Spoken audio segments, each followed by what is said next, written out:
Halo kawan.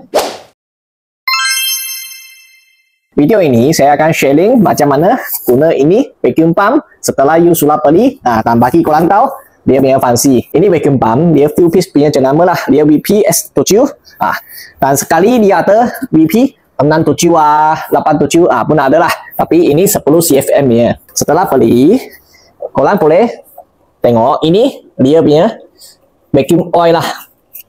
You boleh buka ini dan buka ini, masuk dalam ini, letak je, sebab ini untuk spare, ini untuk guna.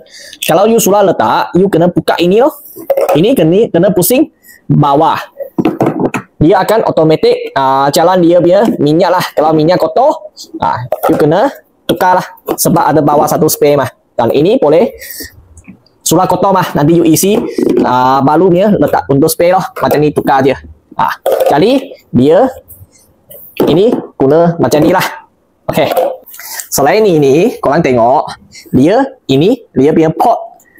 Ini 2 hun. Sini 3 hun. Sini pun 3 hun. Sini 4 hun. Dia ada 4 pot. Jika sekarang you guna 3 hun punya, you lain kena ikat ketat lah. Sekarang saya tunjukkan, korang boleh guna yang macam ni punya hose 3 hun. You tengok, dia hose lagi besar punya 3 hun. Jika 4 hun punya pot, kami kena guna 4 hun punya vacuum hose lah. Sambung dia. Kenapa perlu pakai pipe besar? Sebab kami nak vacuum dengan lebih cepat mah.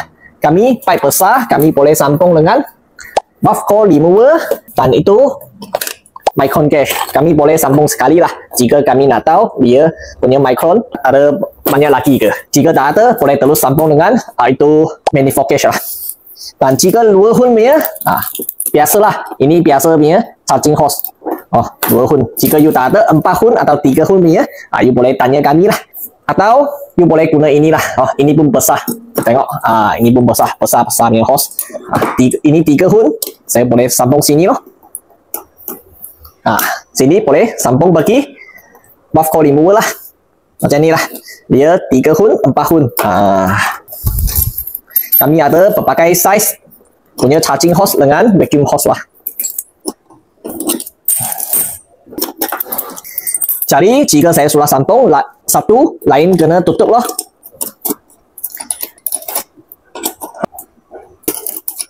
Kami sekarang tengok sini. Ini guna untuk apa? Ini untuk keluarkan itu asap itu angin, sebab you sini vacuum, nanti sini keluar. Ini untuk output lah, outgoing lah.